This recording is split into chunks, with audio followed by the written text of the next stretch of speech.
Mga kapuso, 16 anyos nga lalaki patay matapos malumos sa Pototan, Iloilo. Si Julius Bilacaol nakatutok. Malipayon pa nga nagpa-picture samtang nagauyat sang isda nga ilang nadakpan sa suba sa barangay Kansilayan, Pototan kahapon sang hapon ang 16 anyos nga si Jake Bilbao. Ini na ang katapusan nga picture nga nakuha sa iya. Kahapon, samtang nagapaligo sa suba, ini ang nalumos. Nag-agi naman sa tunga. Pagka na guro, basi na biringan, butong guro. Upod ni Jake nga nagpasuba ang pila sini kahimatag kakilala. Ang amay sini, ginpahibalo na lang sang dinangatan sang iya anak. Kadtuan ko kuno ang bata ko kay nalumos. Pagkadto ko di, nga sinalom na sila kapangita. Gilayon nga nagabot ang mga rescuer kag nagpatigayon sa search and rescue operation.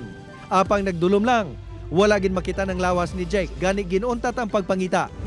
Pasado las 7 kay inasang aga, sang ginbalikan ini sa mga rescuer. Kag nasapwa ng iya lawas sa lugar kon sa dini ni gintudlo nga nalumos. Nagadalom ini sa mga napulo katapak. Kawayan sila sir nga daw ginatuslok-tuslok bala. Tapos doon nagumpok ginsalom ni Atan. Naikapa na nagsiling sa nga ara na. Subong nga Semana Santa madamo pa ang ginalauman nga magapaliwaliwa. Kag ang mga suba ang isa sa mga destinasyon sa mga ini. Gani ang kapulisan sa Banwa may pahanumdom. Kung upod natin ang pamilya natin, especially sa mga bata, tanawon natin. I-assist gid natin, especially kung lapit ng ang mga bata sa tubig.